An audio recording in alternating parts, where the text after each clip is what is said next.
कहानी की शुरुआत होती है जैक नाम के एक आदमी से जो हर रात एक ही सपना देखता था, जंग से पहले वाली धरती का। वैसी धरती जो आज तक उसने सिर्फ पुरानी तस्वीरों में देखी थी। वहीं एक अनजान औरत थी जो बस उसकी तरफ देखकर मुस्कुरा देती थी। अजीब बात ये थी कि जैक उससे कभी मिला भी नहीं था, फिर भी उसके अंदर उसके लिए एक गहरा लगाव महसूस होता था, जैसे वो कोई सपना नहीं बल्कि उसकी भूली हुई याद हो। खैर, जब उसकी आंख खुली तो वो साल 2077 में था। असल में 5 साल पहले उसकी याददाश्त मिटा दी गई थी, लेकिन ये सपने अब भी उसका पीछा नहीं छोड़ रहे थे। असल में जैक और विक्टोरिया को धरती पर एक खास मिशन के लिए भेजा गया था। बस 2 हफ्ते बाद उनका काम खत्म हो जाएगा और वो बाकी इंसानों के पास जा सकते थे। फिर हमें बताया जाता है कि 50 साल पहले स्कैवेंजर्स नाम की एलियन स्पीशीज ने धरती पर हमला किया था। उन्होंने अपनी टेक्नोलॉजी से मून को ही तबाह कर दिया, जिसके बाद भयानक तूफान और सुनामी आने लगी। तब इंसानों ने आखिरी ऑप्शन चुना, न्यूक्लियर वॉर,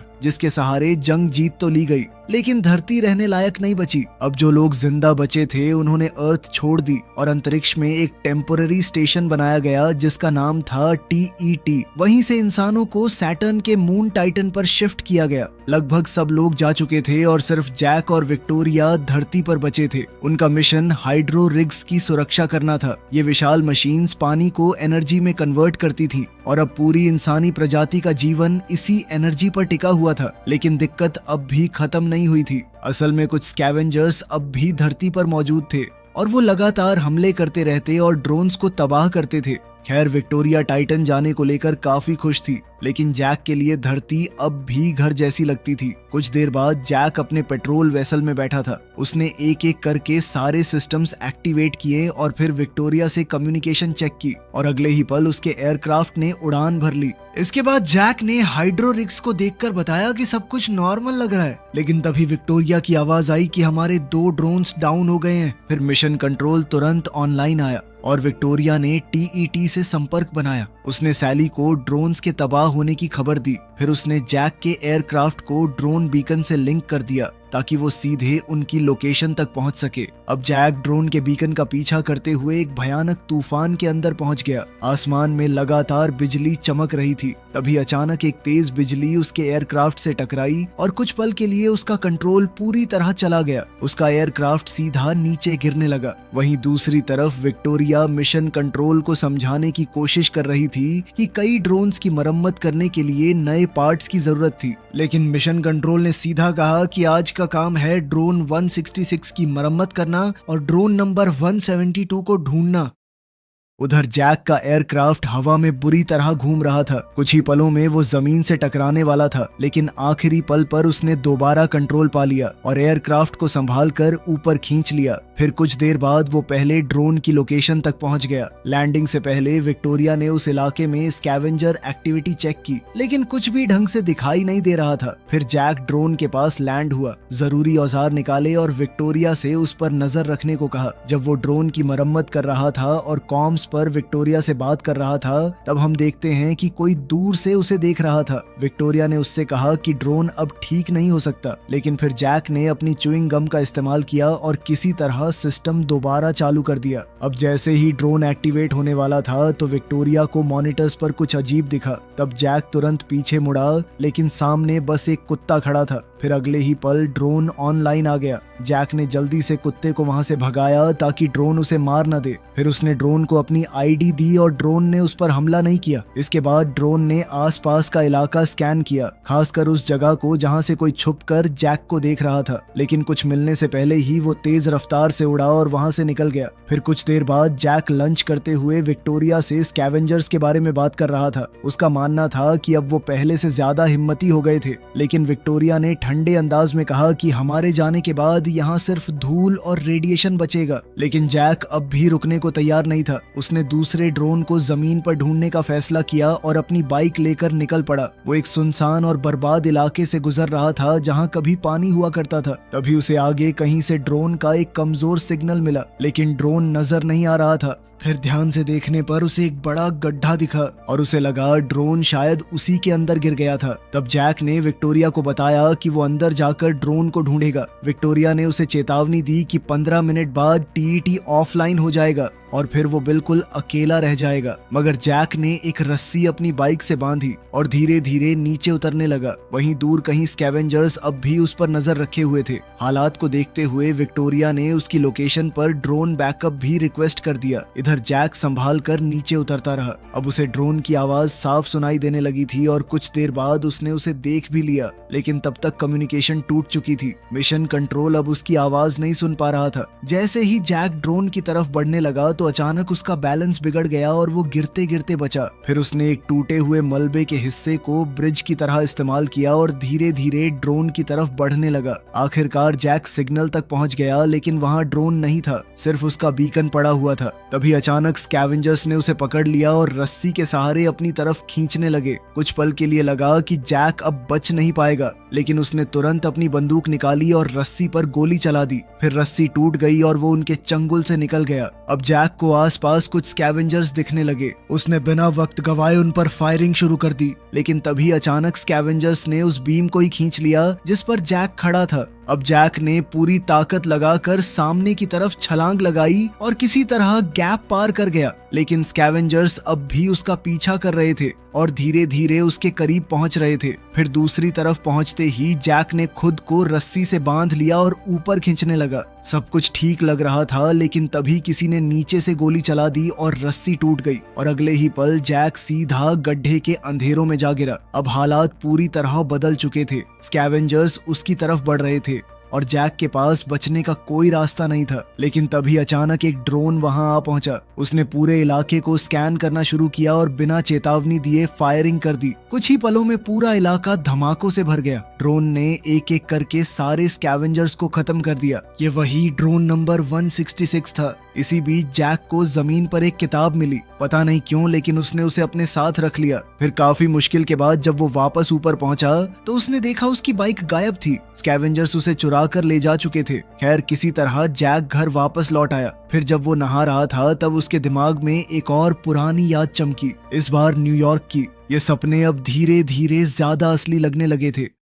फिर कुछ देर बाद जैक एक ड्रोन की मरम्मत कर रहा था। तभी उसका ध्यान उस किताब की तरफ गया जो उसे गड्ढे में मिली थी। वो उसे खोलकर देखने ही वाला था कि विक्टोरिया बीच में आ गई। वो खाना बना रही थी और पीछे सूरज धीरे धीरे डूब रहा था। तब जैक ने विक्टोरिया को कुछ फूल दिए जो वो काफी देर से अपने साथ लेकर घूम रहा था, लेकिन विक्टोरिया ने बिना कुछ सोचे उन्हें बाहर फेंक दिया। उसका कहना था कि उनमें टॉक्सिन्स हो सकते हैं। खैर, बाद में डिनर के दौरान जैक ने उसे बताया कि स्कैवेंजर्स उसे मारना नहीं चाहते थे, बल्कि जिंदा पकड़ना चाहते थे। ये सुनकर माहौल और भी अजीब हो गया। बाद में रात को अचानक से जैक की नींद खुल गई। वहां दूर कहीं एक बहुत बड़ा धमाका हुआ था। वो तुरंत जांच करने निकल पड़ा। वहां पहुंचकर उसने देखा कि एक हाइड्रो रिग तबाह हो चुका था। जैक को लगा स्कैवेंजर्स ने किसी ड्रोन को हथियार बना दिया है। तभी उसे एक अजीब सिग्नल मिला जो धरती से बाहर डाइवर्ट हो रहा था और यहीं से कहानी एक खतरनाक मोड़ लेती है। अब जैक बिना वक्त गवाए उस सिग्नल का पीछा करने लगा। ये सिग्नल उसे उस जगह ले गया जहाँ कभी एम्पायर स्टेट बिल्डिंग हुआ करती थी। अब जैक धीरे धीरे उस सिग्नल का पीछा कर रहा था। अब उसे बीकन की आवाज साफ सुनाई देने लगी थी। फिर रास्ते में उसे जमीन पर कुछ पुरानी चीजें भी मिली,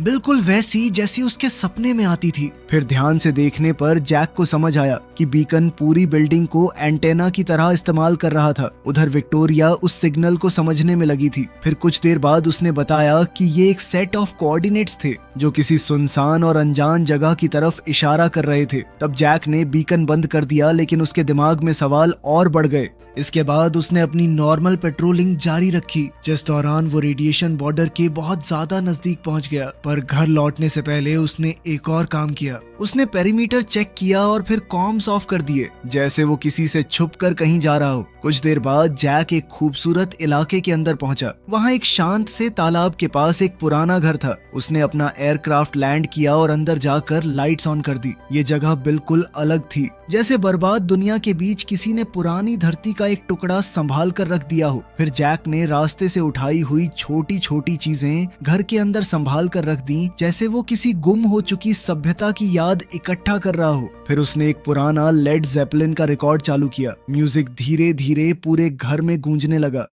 जब जैक बाहर आया तो वो और खामोशी से उस जगह को महसूस करने लगा। शायद वो सोच रहा था कि टाइटन जाने के बाद उसे ये सब कितना याद आएगा। कुछ देर बाद वो घास पर ही लेटे लेटे सो गया और फिर उसे अपना वही पुराना सपना आया। लेकिन तभी अचानक सब कुछ बदल गया। जैक ने आसमान से एक अनजान ऑब्जेक्ट को गिरते देखा। वो तुरंत अपना एयरक्राफ्ट लेकर उड़ा। विक्टोरिया ने उसे लोकेशन भेजी और अजीब बात ये थी कि ऑब्जेक्ट बिल्कुल उन्हीं कोऑर्डिनेट्स पर क्रैश हुआ था जो बीकन से मिले थे। फिर विक्टोरिया ने बताया कि मिशन कंट्रोल लगभग ऑफलाइन होने वाला है, इसलिए उसने जल्दी से टीईटी को हालात की खबर कर दी। अब सैली ने तुरंत ऑर्डर दिया कि जैक पीछे हट जाए। उसका कहना था कि ड्रोन्स पहले ही उस लोकेशन पर भेजे जा चुके हैं, लेकिन जैक ने इस बार ऑर्डर मानने से मना कर दिया। वो सीधा क्रैश साइट की तरफ बढ़ता गया और नजदीक पहुंचकर उसने देखा कि ये ऑब्जेक्ट किसी एलियन टेक्नोलॉजी जैसा नहीं लग रहा था। अब जैक ने साइट पर लैंड किया और अंदर जाकर देखा कि वहां कई हाइबरनेशन पॉड्स पड़े हुए थे।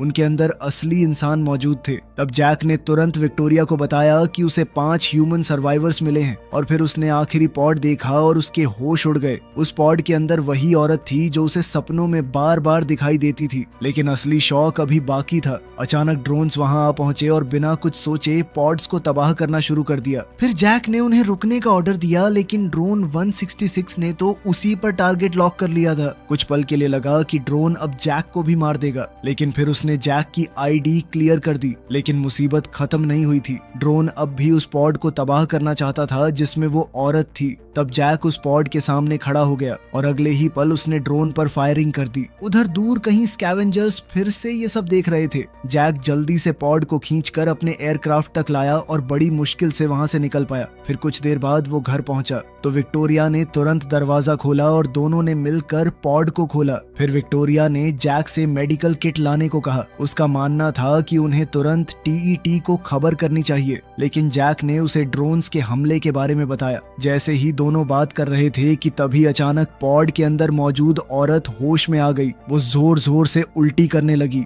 उसका शरीर कमजोर था और वो सीधा जैक की बाहों में गिर गई। लेकिन फिर उसने जैक को नाम से बुलाया। कुछ देर बाद जब वो पूरी तरह होश में आई तो उसने घबराकर सिर्फ एक सवाल पूछा, मैं कहाँ पर हूँ? पूछने पर उसने ये भी बताया कि उसका नाम जूलिया है। विक्टोरिया ने उसे क्रैश और उसकी क्रू के बारे में बताया, लेकिन जूलिया अब भी पूरी तरह कंफ्यूज्ड लग रही थी, जैसे उसे समझ ही नहीं आ रहा हो कि उसके साथ हुआ क्या है। फिर उसने धीरे से एक सवाल पूछा, मैं कितने टाइम तक सो रही थी? और जैक का जवाब सुनकर उसके होश उड़ गए।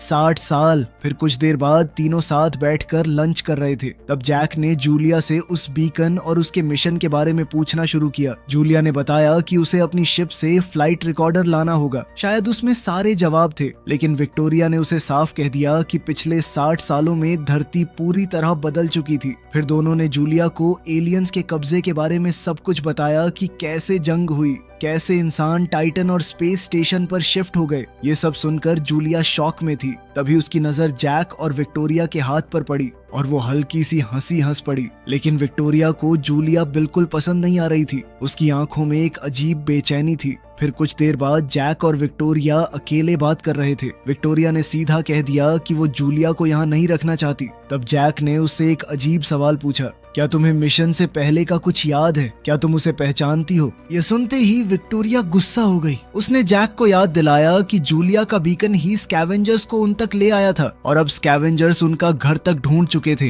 हालात धीरे धीरे और खतरनाक होते जा रहे थे। फिर रात में जूलिया जाग रही थी जब जैक उसके पास आया। जैक ने उसे बताया कि विक्टोरिया उसके बारे में टीईटी को खबर कर देगी और फिर किसी को उसे लेने नीचे भेज दिया जाएगा। लेकिन जूलिया अब भी सिर्फ एक चीज के बारे में सोच रही थी, फ्लाइट रिकॉर्डर। उसका कहना था कि उन दोनों को सच जानने की जरूरत है। आखिरकार जैक उसके साथ क्रैश साइट पर जाने के लिए मान गया। कुछ देर बाद दोनों क्रैश साइट पर पहुंच गए। वहीं विक्टोरिया उन्हें एयरक्राफ्ट के कैमरा से देख रही थी। फिर जैसे ही जूलिया ने तबाह हो चुके पॉड्स देखे तो उसका चेहरा उतर गया। तब जैक ने धीरे से कहा कि वो उन्हें बचा नहीं पाया। उधर विक्टोरिया ने मॉनिटर्स पर किसी को हलचल करते हुए देखा। उसने जैक को चेतावनी देने की कोशिश की, लेकिन तब तक देर हो चुकी थी। जूलिया को आखिरकार फ्लाइट रिकॉर्डर मिल गया था, लेकिन उसी वक्त अचानक स्कैवेंजर्स सामने आ गए। एक स्कैवेंजर ने जैक को जोर से धक्का दिया और वो सीधा नीचे गिर गया। फिर जैक ने तुरंत एयरक्राफ्ट को वापस भेज दिया, लेकिन अगले ही पल स्कैवेंजर्स ने उसे पूरी तरह बेहोश कर दिया। अब जैक और जूलिया दोनों स्कैवेंजर्स के कब्जे में थे। सुबह होते ही जैक का एयरक्राफ्ट अकेले ही विक्टोरिया के पास वापस लौट आया। बाद में जब मिशन कंट्रोल ऑनलाइन आया तो विक्टोरिया ने उन्हें पूरी सच्चाई नहीं बताई। उसने बस इतना कहा कि जैक कॉम से डिस्कनेक्ट हो गया था, इसीलिए विक्टोरिया ने उसकी लास्ट नोन लोकेशन पर एक ड्रोन भेजने की गुजारिश की। उधर जैक धीरे धीरे होश में आ रहा था। उसकी आंखों पर एक तेज लाइट पड़ रही थी, उसके हाथ बंधे हुए थे और वो हिल भी नहीं पा रहा था। तभी अंधेरे में से एक आवाज गूंजी। वो उसी किताब की लाइंस पढ़ रही थी जो जैक को गड्ढे में मिली थी। तभी अचानक अंधेरे में एक आदमी ने सिगार जलाई। धीरे धीरे उसका चेहरा सामने आया। उसने जैक को देखते हुए कहा कि वो काफी टाइम से उस पर नजर रखे हुए था और उसने नोटिस किया था कि जैक बाकी लोगों से ज्यादा क्यूरियस था। जैक ने तुरंत जवाब दिया कि उन्हें उससे कुछ नहीं मिलने वाला क्योंकि उसकी याददाश्त मिटाई जा चुकी है। लेकिन उस आदमी ने एक के बाद एक अजीब सवाल पूछने शुरू किए। क्या तुम कभी किसी असली स्कैवेंजर से मिले हो?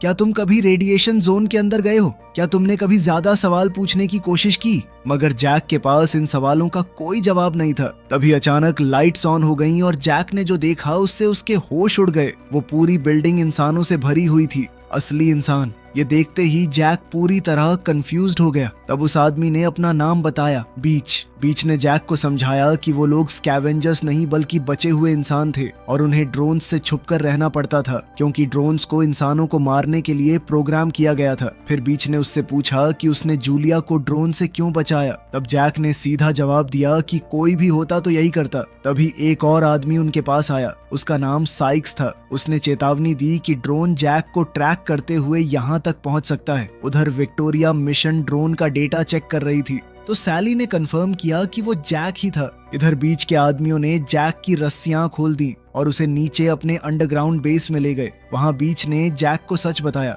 उसने कहा कि जूलिया का शिप उन्होंने ही गिराया था क्योंकि उन्हें उसका रिएक्टर चाहिए था। फिर उसने जैक को एक और खतरनाक प्लान के बारे में बताया। शिप का रिएक्टर और ड्रोन से निकाले गए फ्यूल सेल्स मिलकर एक न्यूक्लियर बॉम्ब बना सकते थे और उनके पास एक ड्रोन भी था जो उस बॉम्ब को कैरी कर सकता था। लेकिन प्रॉब्लम ये थी कि उस ड्रोन को एक्सेस सिर्फ जैक कर सकता था। दूसरी तरफ एक एक्टिव ड्रोन जैक के डीएनए सिग्नल को ट्रेस करता हुआ उनके अड्डे की तरफ तेजी से बढ़ रहा था। अब बीच चाहता था कि जैक उस पकड़े हुए ड्रोन को प्रोग्राम करे ताकि वो न्यूक्लियर बॉम्ब लेकर सीधा टीईटी के सेंटर तक पहुंच जाए और हमेशा के लिए ये जंग खत्म हो जाए। लेकिन जैक ने साफ मना कर दिया और अगले ही पल साइक्स ने उस पर गोली चला दी। अब हालात और भी खराब तब हुए जब स्कैवेंजर्स जूलिया को वहां ले आए और जैक को उसकी जान की धमकी देने लगे। लेकिन तभी अचानक पूरी बिल्डिंग में अलार्म बजने लगा। असल में एक ड्रोन उनके अड्डे तक पहुंच चुका था। ड्रोन अंदर आते ही पूरे इलाके को स्कैन करने लगा। स्कैवेंजर्स ने उसे रोकने की कोशिश की लेकिन ड्रोन ने कुछ ही पलों में कई लोगों को मार दिया। आखिरकार साइक्स ने किसी तरह उस ड्रोन का खात्मा कर दिया।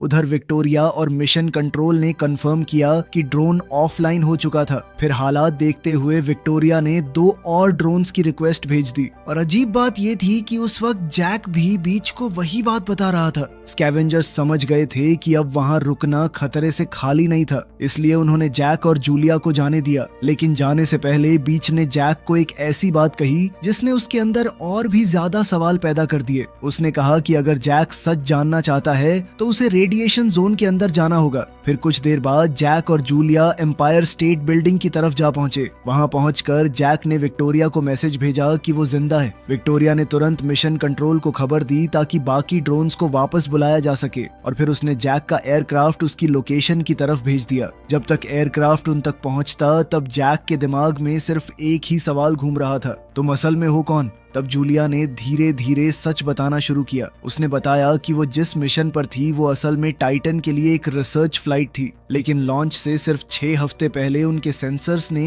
अंतरिक्ष में एक अनजान एलियन ऑब्जेक्ट का पता लगाया था और उसके बाद उनका मिशन बदल दिया गया। उन्हें उस ऑब्जेक्ट की जांच करने भेजा गया और वही ऑब्जेक्ट था टीईटी। फिर जूलिया ने जैक की तरफ देखा और एक ऐसी बात कही जिसने उसकी पूरी दुनिया हिला दी। उसने कहा, मैं तुम्हारी पत्नी हूँ और उससे भी बड़ा शौक अभी बाकी था। तुम वो नहीं हो जो तुम समझते हो। जैक कुछ पल के लिए बिल्कुल चुप हो गया। फिर जूलिया ने उसे बताया कि जिस जगह वो दोनों खड़े थे वहीं पर जैक ने उसे शादी के लिए प्रपोज किया था। ये सुनते ही जैक के दिमाग में कुछ पुरानी यादें फ्लैश होने लगी, कुछ टुकड़े, कुछ चेहरे, लेकिन सब कुछ अब भी धुंधला था, जैसे उसका दिमाग सच याद करने की कोशिश कर रहा हो। तभी एयरक्राफ्ट वहां पहुंच गया, लेकिन जैसे ही विक्टोरिया ने जैक और जूलिया को एक दूसरे के करीब देखा तो उसके चेहरे का रंग बदल गया। कुछ देर बाद दोनों घर आ गए, लेकिन विक्टोरिया ने उन्हें अंदर ही नहीं आने दिया। फिर जैक ने उसे समझाने की कोशिश की। उसने कहा कि उन्हें तुरंत वहां से निकलना होगा और फिर उसने जूलिया की तरफ देखकर कहा कि ये मेरी पत्नी है। ये सुनते ही विक्टोरिया ने बिना देर किए टीईटी को जूलिया के बारे में खबर कर दी। बेचारा जैक उसे रोकता रहा, लेकिन अब बहुत देर हो चुकी थी और तभी अचानक घर का दरवाजा खुल गया। घर में रखा एक ड्रोन एक्टिवेट हो चुका था। जैक ने विक्टोरिया से उसके साथ चलने को कहा, लेकिन वो कुछ भी मानने को तैयार नहीं थी।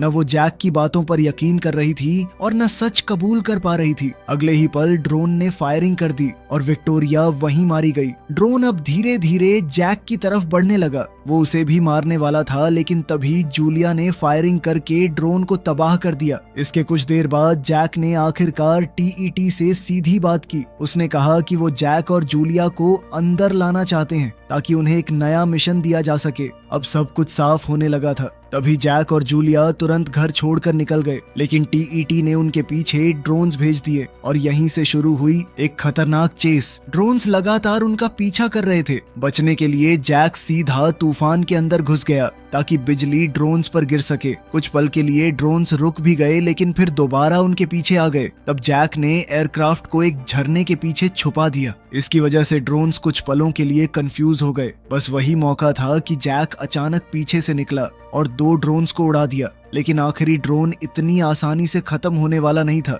उसने लगभग उनका शिप क्रैश कर ही दिया था, लेकिन जैक ने किसी तरह उसे तबाह कर दिया। लेकिन असली मुसीबत अभी भी बाकी थी। ड्रोन 166 अभी भी उनका पीछा कर रहा था। वो सीधा उन्हें धक्का देते हुए रेडिएशन जोन के अंदर ले गया। अगले ही पल वो उनके शिप से टकरा गया और पूरा एयरक्राफ्ट तबाह हो गया। आखिरकार जैक को मजबूरी में इमरजेंसी एस्केप लीवर खींचना पड़ा। अब दोनों रेडिएशन जोन के अंदर फंस चुके थे। कुछ देर बाद जैक को दूर कहीं एक ड्रोन की आवाज सुनाई दी। वो देखने गया कि ड्रोन एक्टिव है या नहीं, लेकिन तभी उसने कुछ ऐसा देखा जिसने उसके पैरों तले जमीन खींच ली। उसके सामने बिल्कुल उस जैसा एक और एयरक्राफ्ट लैंड हुआ। जैक ने दूरबीन से अंदर देखने की कोशिश की, लेकिन उसे उस आदमी का चेहरा साफ नजर नहीं आया। इसलिए वो धीरे धीरे करीब गया और फिर उसने जो देखा उस पर यकीन करना नामुमकिन था। वो आदमी कोई और नहीं, खुद जैक था। दूसरे जैक ने तुरंत उस पर बंदूक तान दी और अपने हथियार नीचे डालने को कहा। लेकिन उससे भी ज्यादा हैरानी की बात यह थी कि उस दूसरे जैक को भी जूलिया याद थी,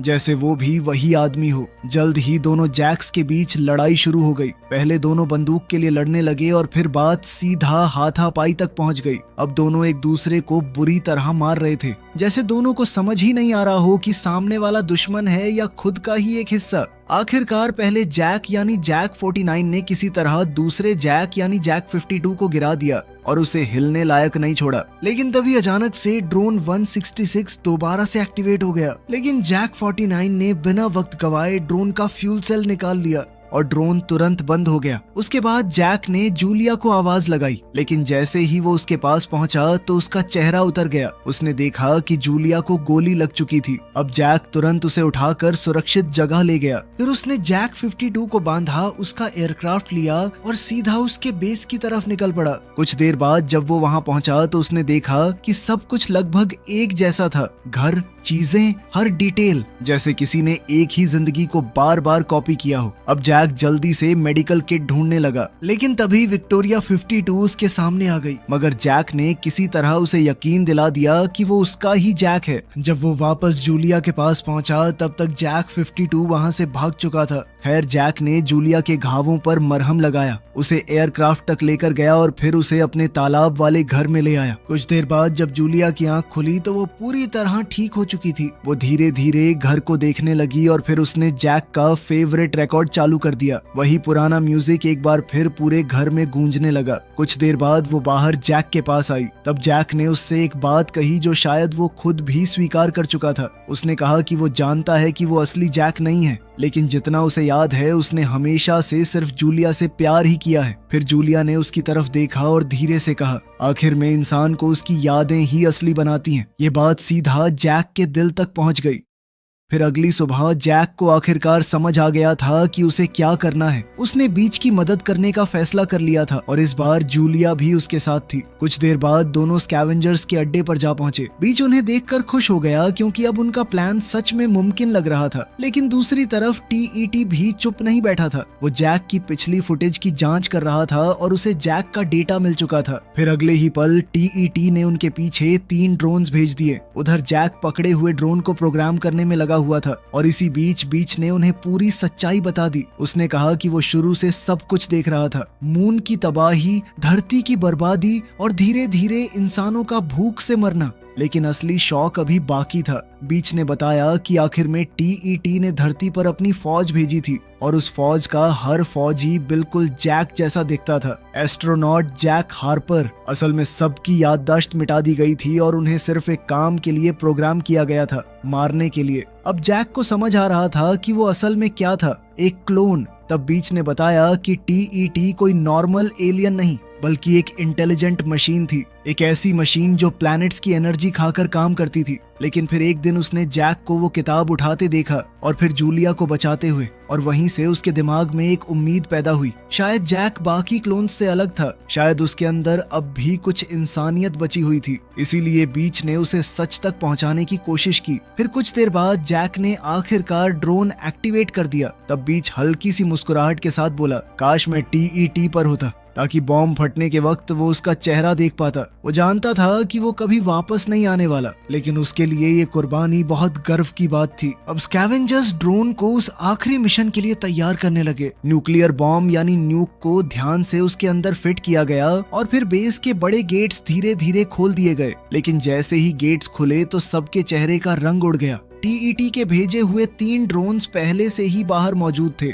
और अगले ही पल वो सीधा अंदर घुस आए। पूरा बेस गोलियों और धमाकों से गूंज उठा। हर तरफ अफरा तफरी मच गई। स्कैवेंजर्स पूरी ताकत से लड़ रहे थे, लेकिन मशीन्स बहुत ज्यादा ताकतवर थी। कुछ ही पलों में कई लोग मारे गए। तभी बीच ने किसी तरह एक ड्रोन को उड़ा दिया, लेकिन पहले उस ड्रोन ने बीच को बुरी तरह जख्मी कर दिया। और सबसे बुरी बात यह हुई कि न्यूक वाला ड्रोन भी तबाह हो गया। अब हालात हाथ से निकलते जा रहे थे। तभी साइक्स ने दूसरा ड्रोन तबाह कर दिया और तीसरे को जैक ने खत्म किया। लेकिन अब उनका असली प्लान फेल हो चुका था। तभी जूलिया ने एक नया प्लान सोचा। उसने जैक से कहा कि टीईटी ने खासकर उसे जूलिया को लेकर आने को कहा था, इसलिए वो जूलिया को एक पॉड में लेकर जा सकता था और उस पॉड के अंदर न्यूक भी छुपा सकता था। ये प्लान काफी खतरनाक था और शायद वापस लौटने का कोई चांस भी नहीं था।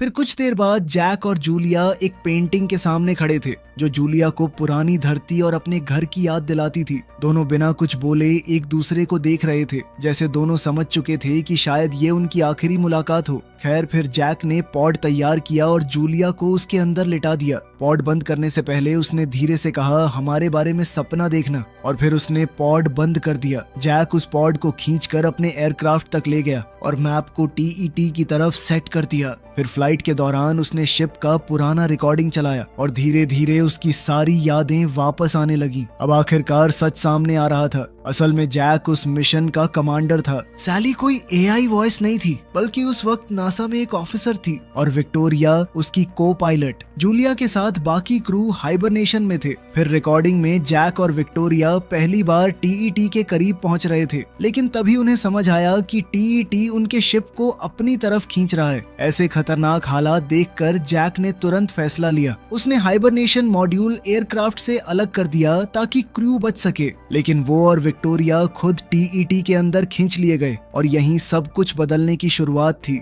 असलियत में भी जैक अब टीईटी के अंदर घुस रहा था। फिर जैसे ही वो अंदर पहुंचा तो ड्रोन्स ने उस पर निशाना लॉक कर लिया, लेकिन जैक ने किसी तरह टीईटी को यकीन दिला दिया कि उसे और करीब आने दिया जाए। फिर जब वो कंट्रोल सेंटर की तरफ बढ़ रहा था तब उसने कुछ ऐसा देखा जो और भी खौफनाक था। हर तरफ उसके और विक्टोरिया के अनगिनत क्लोन्स मौजूद थे, जैसे टीईटी एक फैक्ट्री हो जो इंसानों को कॉपी कर रही हो। तभी वहाँ टीईटी की आवाज गूंजी, वेलकम होम जैक। इसके कुछ देर बाद जैक ने अपना एयरक्राफ्ट टीईटी के बिल्कुल सामने लैंड किया। फिर वो पॉड बाहर निकला और धीरे से उसे खोला, लेकिन उस पॉड के अंदर जूलिया नहीं थी, उसके अंदर बीच था। वहीं दूसरी तरफ जूलिया का पॉड भी खुला, लेकिन वो टीईटी में नहीं बल्कि तालाब के पास वाले घर में जागी थी। तब उसे समझ आया कि जैक ने उसे बचाने के लिए वहां भेजा था। उधर धरती पर बचे हुए इंसानों के पास ड्रोन्स पहुंचने लगे थे, लेकिन टीईटी के अंदर जैक और बीच ने मिलकर न्यूक एक्टिवेट कर दिया और अगले ही पल एक भयानक धमाके ने पूरे टीईटी को तबाह कर दिया। उसके साथ ही दुनिया भर के सारे ड्रोन्स भी बंद हो गए। वहीं दूर धरती पर साइक्स और जूलिया बस उस धमाके को देख रहे थे। आखिरकार जंग खत्म हो चुकी थी। इसके 3 साल बाद जूलिया उसी तालाब वाले घर में अपनी छोटी बेटी के साथ रह रही थी। सब कुछ शांत लग रहा था, लेकिन तभी अचानक कुछ लोग तालाब के पास आते दिखाई दिए। ये बचे हुए सर्वाइवर्स थे